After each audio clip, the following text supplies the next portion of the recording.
Hi everyone. So motivational talk natin ngayon. Dito pinapakita sa atin na yung experience natin, yun yung best teacher natin. Sa experience, doon tayo natututo. Kaya lang, yung experience, once na ito yung in-apply natin, kung yung experience natin sa mga bagay-bagay, na-imprison nito yung pag-improve natin sa sarili natin. Why?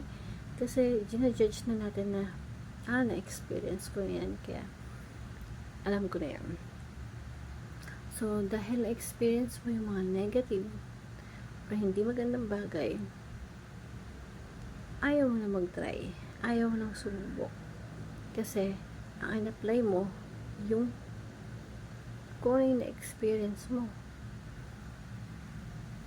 So, na-imprison nito yung development and improvement na dapat meron ka.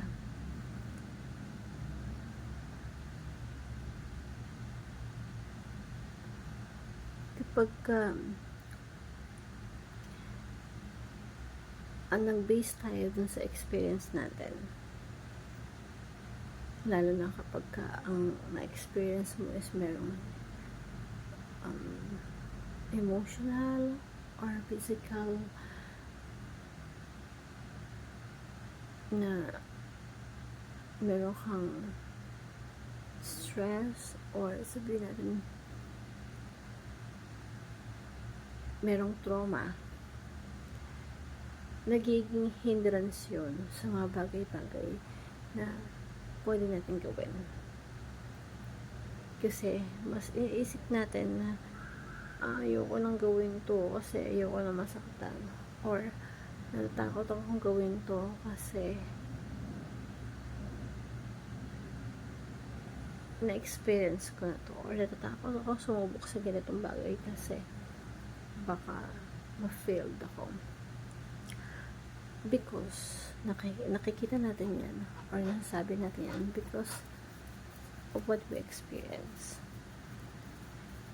So, we are imprisoned by the thought that experience is the best teachers. No, actually, experience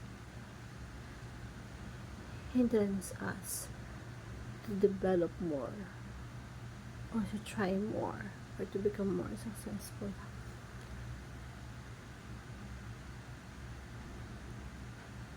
Kasi naka-focus tayo sa wrong idea, sa wrong mindset na experience is the best teacher.